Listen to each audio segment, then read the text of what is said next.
So we have fillers that add volume and biostimulators that produce collagen. But what are they made of? Fillers, the predominant filler that is used today is made of hyaluronic acid. So this is a typical syringe. Hyaluronic acid is a natural substance found in our body. The companies do things like cross-linking and various chemical treatments to make them behave differently, so fillers could be thought of as thinner or lighter. Calcium hydroxyapatite, which we're going to talk about in the other category, can be used in its pure form as a filler as well. Now going on to biostimulators, one type is made of poly-L-lactic acid, or PLLA, and this has been found to stimulate your body's own collagen production. The other kind is calcium hydroxyapatite, and when diluted in various dilutions, this has been found to stimulate your body's collagen production as well. This one, calcium hydroxyapatite, goes by the trade name of Radiesse.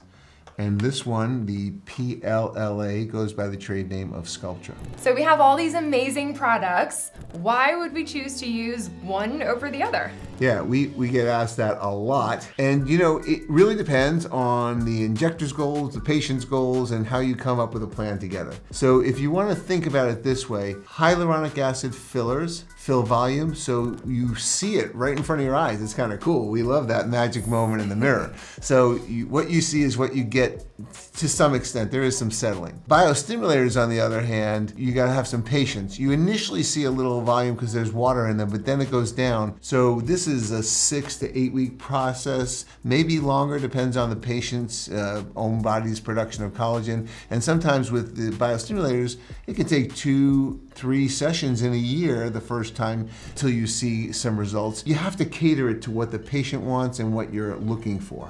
Okay, so somebody who wants a little bit more of an immediate result, that instant gratification, filler will probably be a little bit of a better choice for them. Or if you're like a really impatient surgeon like me, you know, like, come on, let's fix this. Let's do it. No, I use biostimulators. I just want to say, I have been known to, you know, God grant me patience and I want it now. Yes. No, Sounds like there's definitely a place for both. So both of these products are considered injectables. Are they injected in the same way? Good question. The answer is they can be. Hyaluronic acid fillers can be placed either using just a needle like this. They can also be placed using something called a cannula, and I'll put a cannula on here. And the difference between the needle and the cannula, as you can see, is that this cannula has actually got a blunt tip and it's more flexible. You wouldn't want to do that on the needle. No, don't try that at home. Biostimulators can be placed with a needle, but it's more common to place these with a cannula. And just for sake of clarity, this gets reconstituted, or sterile water is placed in here, and then we put it into a syringe. We don't directly use it through the bottle, we just wanted to demonstrate that. So it looks like we can do a lot of things with filler and biostimulators. Are these products used in the same areas of the face? Are they used in different areas? Tell me a little bit about that. Yeah, well, when it comes to the face, really, with hyaluronic acid fillers and fillers in general, we can go anywhere from the top of the forehead down to the chin. With biostimulators, there are a couple of areas we don't use for the face.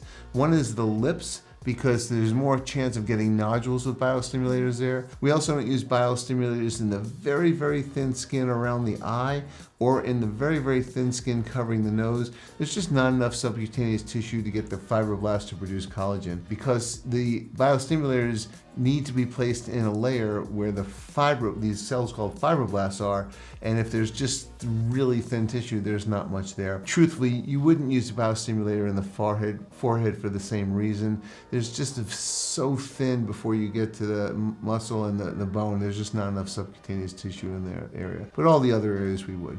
Okay, that makes sense. As with anything in life, everything comes with certain risks. When we're talking about fillers and biostimulators, what are the differences between the two? Sure, there is no perfectly safe place on the face. There is no perfectly safe product. However, you can do things as safely as possible.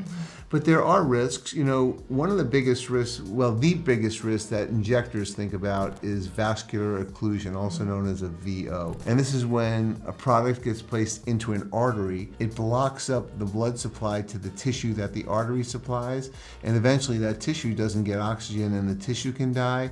It can cause blindness. It is a very rare occurrence. It's extremely rare to begin with fillers. It's even more rare for any of that stuff to happen with biostimulators because they're more dilute. So even if you get into an artery, there's less chance of blocking, but there have been reports. So in general, that vascular occlusion risk, while it's small overall, exists more for fillers than biostimulators. Nodules are something where you get a lump in your face, and nodules have different reasons that they form, inflammatory and early versus delayed. They are something that can be difficult and challenging to deal with. They can be dealt with. In the early history of Sculptra, there were some reports of increased nodule formation, but we found out that the dilutions were probably not enough. And in the current era, with higher dilutions, more massaging of the area, it's even less chance of getting nodules with that.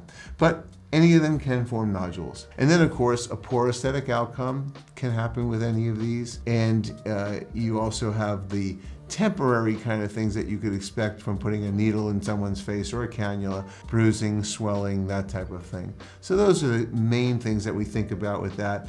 Infection can occur with either. It is certainly a lower risk. It's not zero, nothing zero, but definitely a lower risk. Temporary discomfort is also something we got to consider. I mean, that makes sense. You're putting needles in someone's face, so I would expect a little discomfort after that. Can happen, yeah. So we have two amazing products here that are doing all kinds of great things. Which one lasts longer? I mean, that's definitely something that people want to consider when making their choice. Yeah, so this is going to be, there's a range here. In general, if I give you kind of the ballpark, people feel like biostimulators are more like 2 years and beyond because it's your body's own natural collagen, versus fillers that do get degraded, although we're finding out they last longer than we think sometimes. But fillers, depending on the area of the face, whether there's a lot of motion, what type of filler, it could be shorter than a year, it could be a year to 2 years. Some of the new products, maybe 2 to 3 years, but in general, the feeling is that the biostimulators are more graceful, natural, slow approach, but they last longer. Keep in mind though, with biostimulators, it's stimulating your body's own production of collagen. But in 2 years, you're gonna be 2 years older. So we continue to age. Bad news, I don't wanna burst anyone's bubble, but our skeleton, our skull starts coming less, our fat pads deplete and fall down, and all kinds of stuff happens. So, you know, they last longer, but your collagen is getting degraded too. So, you know, you have to have realistic expectations. So in general, biostimulators a little longer perhaps is the general feeling than fillers. So I am absolutely loving what I hear about both of these products, this filler, this biostimulator stuff. So are these used together? Yeah, you know, we absolutely can use these together. I love that approach. So often patients come in, they either want their cheek contoured or they have a lot of volume loss. You could start with either, but I often start with a filler, give them that result they're looking for, that they came in for. But as you know, I'm a big fan of not putting too much filler in and waiting.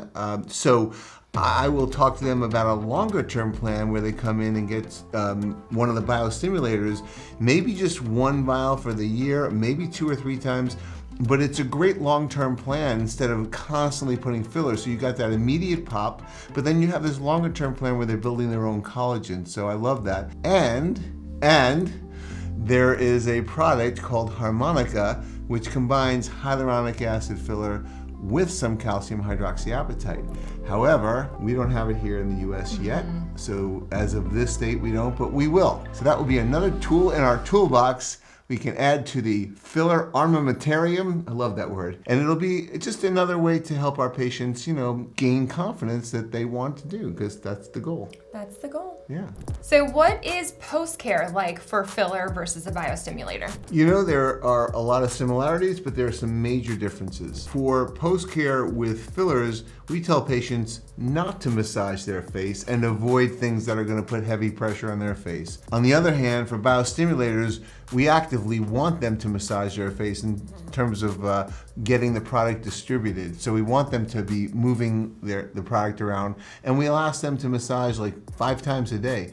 With one of the products, it's 5-5-5. 5 times a day for 5 minutes a day for 5 days. The rule of fives. The rule of fives. And so wherever the biostimulator has been placed, you want to gently massage that and try to make sure that that product doesn't get in one single area. It's thought to help decrease nodular formation. So those are the big differences. Both involve putting a needle or cannula in the face, so we tell patients maybe don't exercise vigorously for like 24 to 48 hours. We also tell them to avoid extremes of heat, maybe take it easy the rest of the day. With fillers especially, I'll tell patients not to have any dental work or vaccines. The dental work for 2 weeks because it can get bacteria in the bloodstream and the vaccines can stimulate your immune system.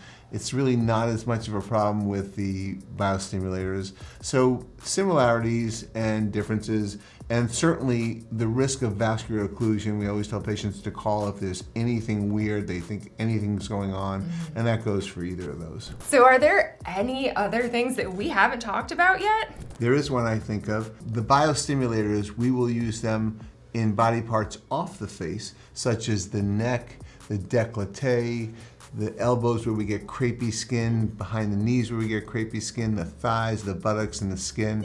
And Wait, did you say in the buttocks? well, yeah, you know, both superficially for cellulite and things like that. Okay. But we also can do a non-surgical Brazilian butt lift, as they say, the BBL. And you Okay. can use either of these products, the Radius or the Sculptor, people do that, to augment the buttocks or take care of hip dips and things like that. And so we don't typically do that with hyaluronic acid. So that's one more difference that we could mention. I didn't know you could do so many things with these biostimulators. It's amazing. So look, it can seem a little overwhelming, but I like to think of these as, you know, fillers, fill volume, biostimulators stimulate. It is nice to have options. They fit together nicely. You always want a long-term plan rather than just quick fixes. The direction I think things are going are more towards natural stimulating your body's own production of things. So it's great to see this trend, and just keep in mind that they're both great tools. It just depends. You need to get an individualized consultation. You need to have someone you trust, and then go have fun.